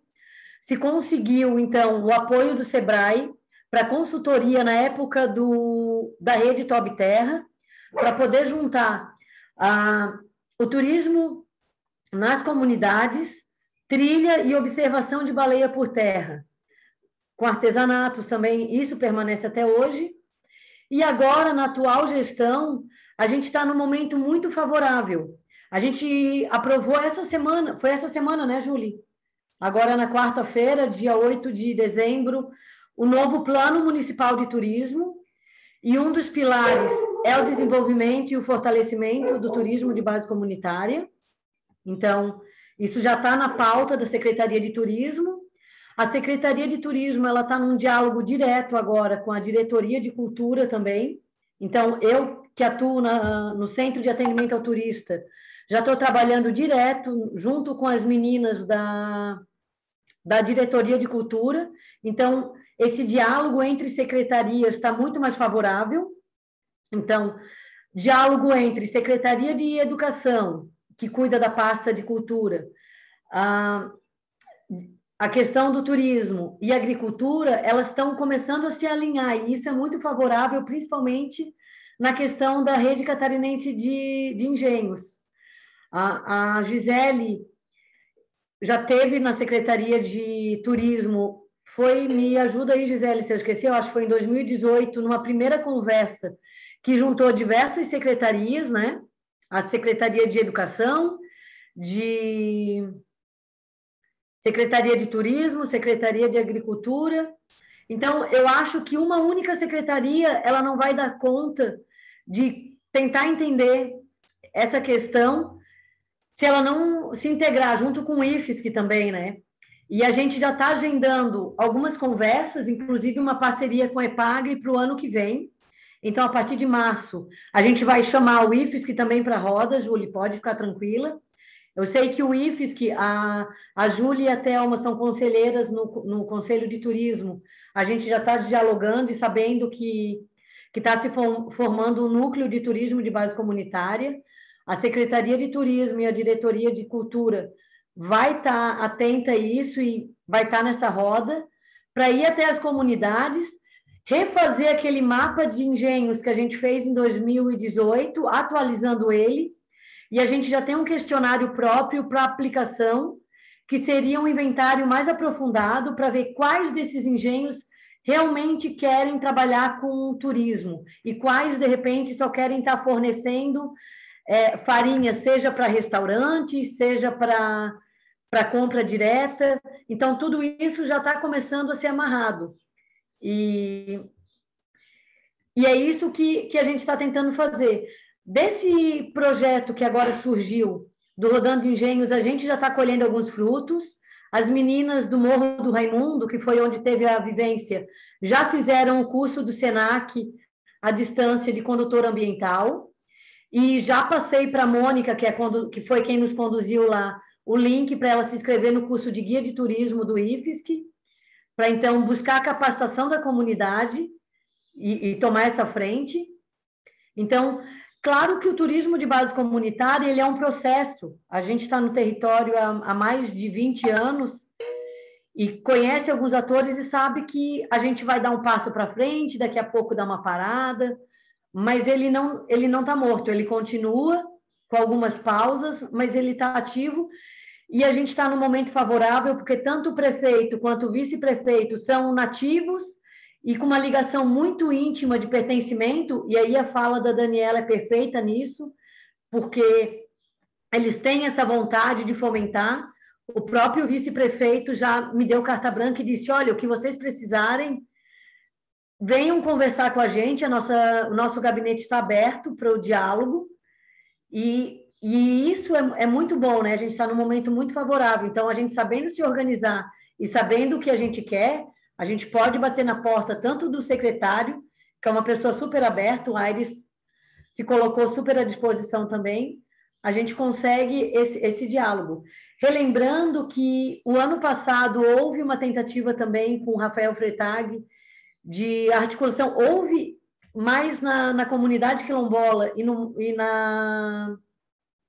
engenho ali do Macacu, eu acho que foi o Biluca que mais participou, junto com a DTC, que é uma associação que trabalha com turismo, né, a Costa Catarina, é toda essa questão de como organizar esse turismo. E aí vale ressaltar o que a Daniela já colocou e que a Gisele sempre reforça. Mais do que produto, a gente tem que pensar na base. Se a gente não tiver uma base bem clara e fortalecida, a gente corre o risco de criar um problema. Então, eu concordo com as meninas de que bom que a gente tem várias pessoas alinhadas, que existe uma demanda por esse tipo de turismo, mas que a comunidade tem que ser capacitada para lidar com essa demanda e saber o que ela quer, para não criar no futuro um problema. Então, nesse sentido, a Secretaria de Turismo de Garopaba e o governo de Garopaba está alinhado e aberto para esse diálogo. Eu acho que, em termos institucional, seria isso que a gente tem para colocar nesse momento. Qualquer dúvida, estamos abertos, o gabinete também do prefeito, tanto a Secretaria de Turismo, também se coloca à disposição. É isso. Maravilha, Claudete, quanta notícia boa, quando a gente tem uma gestão alinhada, as coisas facilitam muito, né? Isso é muito bom. Eu acho que são oportunidades que a gente não pode perder, né? E eu acho que segue um pouco nessa linha que a gente que eu falei antes, depois que o Luiz comentou, né? Da gente se fortalecer, da gente poder fazer um encontro ano que vem, da gente poder fazer mais uma tentativa, mais uma reunião, né, aí em Garopaba, para ver as possibilidades que a gente tem de trabalho em conjunto, em trabalho coletivo, junto com todas essas redes, né? Porque a gente fala, a gente não está inventando a roda, né? Esse projeto não está inventando a roda, o CEPAGRO não está inventando a roda, a gente só está jogando uma fagulha ali para esse fogo começar a crescer mais, né? Entendendo que a chama uma hora aumenta e outra hora diminui, a gente vai trabalhando com essa chama, né? Agradeço muito a tua participação. Eu gostaria, a gente já super estourou no tempo, a gente teve alguns problemas técnicos, começamos um pouco tarde, mas eu queria, não posso deixar de abrir a fala, se alguém quiser fazer alguma contribuição rápida, eu acho que a gente fica com esse compromisso, estou com contatos de todos vocês. Temos bastante demandas, como a Dani da Acolhida colocou no diagnóstico, veio muitas sugestões, muitas demandas que eu acredito que não é através de um projeto que se resolva, é um pouco do poder público também assumindo, né, questão de acessos, né, no caso de Imbituba, isso acontece lá na CORD, questões de placas de identificação, a questão das formações, que parcerias que a gente pode fazer, para a gente expandir isso, não somente para os engenhos, mas para a gente estar trabalhando esse base comunitária, esse diálogo com toda essa riqueza, né, que tem nesses territórios onde a gente está. Agradeço muito a presença de vocês e eu queria abrir para saber, tem aqui os engenhos de farinha, não sei se Dona Catarina, a Raíza gostariam de dar um oi para a gente. Deixa eu ver quem mais. Eu sei que a Grazi e o João são super tímidos, mas a Raíssa e a Dona Catarina eu sei que falam. Não sei se vocês querem dar uma fala, um oi para a gente. Tá no mudo, Rá. Boa tarde para todo mundo. Tá bom. Boa tarde, a gente fica feliz em encontrar vocês. E essa ideia de a gente se encontrar no próximo ano eu acho muito legal. Nos encontrarmos, né, para a gente pessoalmente poder conversar mais, trocar ideias. Eu até fechei, a Raíssa estava falando. Não. É isso, porque muita coisa, foi muito rápido esses encontros, né? Três, assim, eu acho que deu mais vontade de se encontrar, assim, falar, ai meu Deus, a gente precisa aprofundar isso, precisamos discutir mais isso, precisamos melhorar tal coisa. E assim, né, só complementando, Gi, é bom a gente nem deixar passar muito tempo, porque como a gente iniciou um processo e está todo mundo empolgado, né, e é gostoso, a gente tá num ritmo, né, e quando a gente quebra esse ritmo por muito tempo, a gente tem que voltar, às vezes, lá do início de novo, começar tudo de novo, né, toda uma construção novamente, então... Vamos tentar ali deixar janeiro, que todo mundo está cansado desse ano, mas de repente, início de fevereiro, a gente já se encontrar, porque realmente, assim, hoje, todas essas falas, né, que foram feitas, que bacana, Rodrigo, Luiz, as meninas da TECO, a Claudete falando, né? Tem tanta coisa acontecendo que a gente tem que aproveitar esse momento agora, né? A gente está aí com uma minuta de lei de turismo de base comunitária em Floripa, que foi protocolada, uau, que vai ser muito legal, né? Foi uma super construção, então é um momento muito positivo que a gente não pode perder o trem, sabe? Porque se a gente perde o trem, a gente às vezes tem que voltar lá atrás de novo. Então, fica aí a minha sugestão da gente não deixar passar muito tempo. Perfeito. Eu acho que o apoio do poder público para esses encontros ele é muito importante também, né? Para viabilizar eles, né? Que nem Garopaba super viabilizou a questão do transporte, né? A questão de alimentação, a gente super se vira, cada um leva um prato, não sei o que, a gente faz acontecer a coisa, né? Mas essas parcerias são bem importantes para viabilizar esses encontros independentes de projetos, né? O poder público assumindo também um pouco essa parte dessa mobilização, e eu super top, fevereiro a gente já começa a mexer os pauzinhos. Eu queria só comunicá-los de uma boa notícia aqui. O IFSC está organizando um programa de extensão de turismo de base comunitária justamente para articular as instituições e também comprometer mais, né, as estruturas para que a gente possa dar um apoio efetivo e contínuo a essas iniciativas. Então, nós fizemos todo um trabalho de escuta aos coletivos, às instituições e também internamente, porque a ideia é que as outras ofertas do Instituto possam contribuir, né? O pessoal da tecnologia da informação e comunicação possa auxiliar na elaboração de aplicativos, não sei, estou dando ideias aqui, mas que institucionalmente a instituição disponibilize a sua força de trabalho para fortalecer os projetos. E, por último, lembrar que isso que a Dani falou e que tu falas, Gisele, é fundamental. Na metodologia que as meninas ganharam o prêmio, um dos aspectos é o acompanhamento contínuo. Tem que estar junto o tempo inteiro para que possa se dar esse suporte, esse apoio, e ele precisa ser contínuo. Por isso, a ideia de um programa. A ideia desse programa vai estar sendo construído na perspectiva de 4 anos. Então, a ideia é que a gente fortaleça e articule as instituições. Espero que 2022 seja um bom ano para isso. E também trabalhe na captação de recursos para viabilizar aquilo que os projetos precisam. Então, a ideia é fortalecer, nós precisamos trabalhar juntos.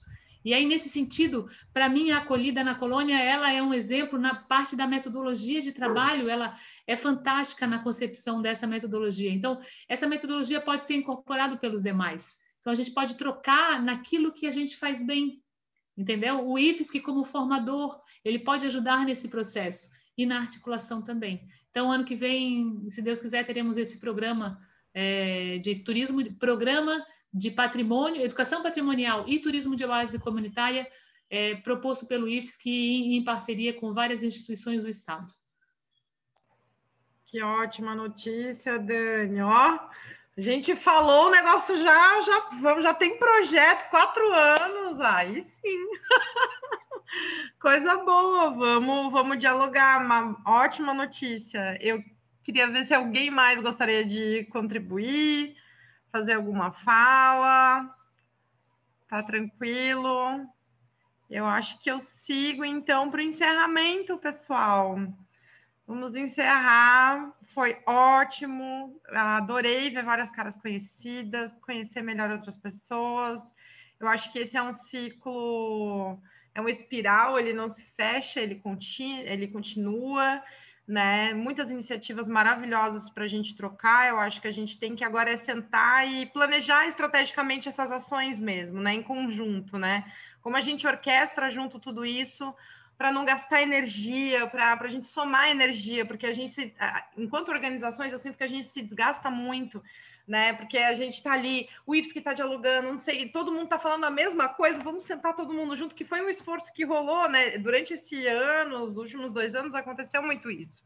E eu acho que dá continuidade nesse processo para a gente fazer algo realmente que favoreça essas comunidades, junte essas organizações, essas parcerias, e que a gente siga nas construções dos sonhos, mesmo em tempos áridos, em terras áridas, a gente continua semeando, estando juntos, a gente é possível de semear boas sementes, né? E então, estou muito feliz de estar aqui com vocês e compartilhar esse momento com vocês, agradecer as famílias, sem elas a gente nem teria o que conversar, não é mesmo? Se não são os grandes guardiões, né? Todas as famílias de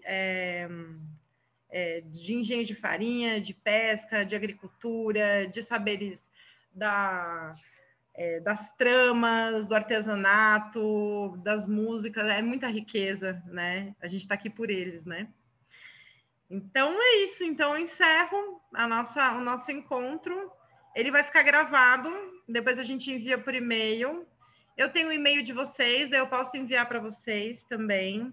Posso enviar outros materiais, o inventário que a gente tem online. A gente produziu um vídeo agora para crianças, para abordarem o tema de educação patrimonial nas escolas.